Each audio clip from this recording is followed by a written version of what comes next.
Because of all the different names that people use, you see. I mean, this is by Fuse, it's called Substance Abuse, and but it's actually Richie Hawtin, of course.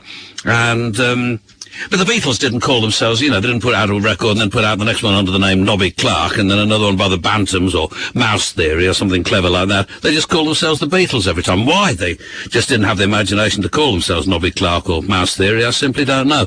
But it's one of those things where I thought, you know, years and years and years ago, whenever I got a record and I couldn't find a name of composer on it, I just typed into the record, not my own name because that'd be a bit obvious, but some kind of alias, like the name I use on the computer, which is Goatman Cods. And why I use that, I simply don't know. It's just a name that I rather like the sound of. Or there's another, Slipper Guyquad, was whenever I play records on the BBC World Service and I feel that they need a dedication, I dedicate them to Slipper Guyquad in some far-flung corner of the world. And people must think, this fella gets around a bit, what a hell of a guy he must be.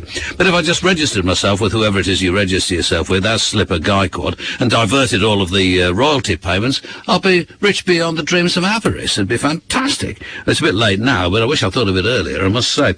Sorry about that. I was actually seeking, trying to find an email that somebody had sent in, and it's something I've never done before. With my thumbnail, must get them cut. I put us not off the air, but I thought we were off the air, but obviously we weren't.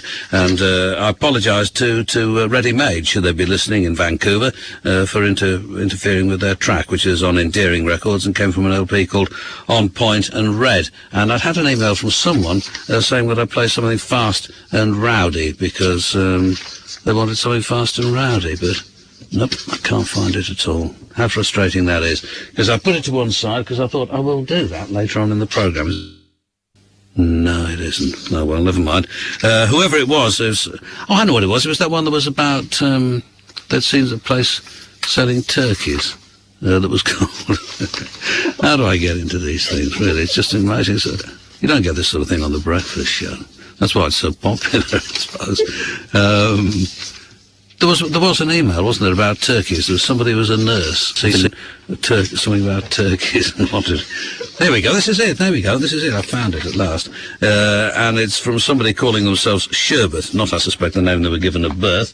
And it says, "Good evening. I was driving to university today, University of East Anglia, and I noticed a sign advertising Peely's Black Turkey Farm on the A47, indicating that it was a purveyor of turkeys of the highest standard.